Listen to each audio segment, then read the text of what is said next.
যেটা বললেন যে বিচার অবশ্যই চাইতে হবে, তবে এই কমিশনের মাধ্যমে কমিশন করা এবং এই যে নতুন যে আমাদের যে গুমের ব্যাপারে যে আন্তর্জাতিক সনদ সেটার ক্ষেত্রে বাংলাদেশ এখন যে পক্ষ হয়ে গেছে, সেই দুইটা পদক্ষেপের জন্য আমি আমাদের নতুন সরকারকে সাধুবাদ জানাচ্ছি।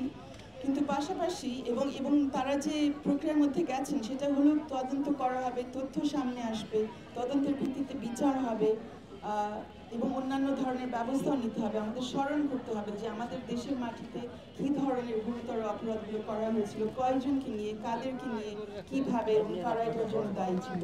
তো এই পুরো প্রক্রিয়াটা হচ্ছে আসলে সত্য উদ্ঘাটন করার একটা প্রক্রিয়া।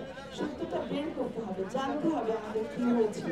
আর রাতঘাট দেওয়া যাবে না, প্রশ্রয় দেওয়া যাবে না, কোনো ধরনের মিথ্যাকে প্রশ্রয় দেওয়া যাবে না। এই যাত্রায় আমাদের আরেকটা খুব বড় কাজ সামনে। যদিও ঘুম আলাদা করে আমাদের প্রচলিত আইনের মধ্যে ঘুম শব্দটা নেই, হাজারবার শুনেছি উর্দুতে আমাদের বিভিন্ন আইনমন্ত্রীর কাছে যে আইনতে সেরকম কোনো শব্দ নেই এবং ওনাদের যুক্তি ছিল এরকম শব্দ নেই, বিধায় এরকম কোনো ঘটনাও করতে পারে না। আপনারা সবাই বুঝতে পারেন এটা কত অযৌক্তিক একটা বিষয় ছিল।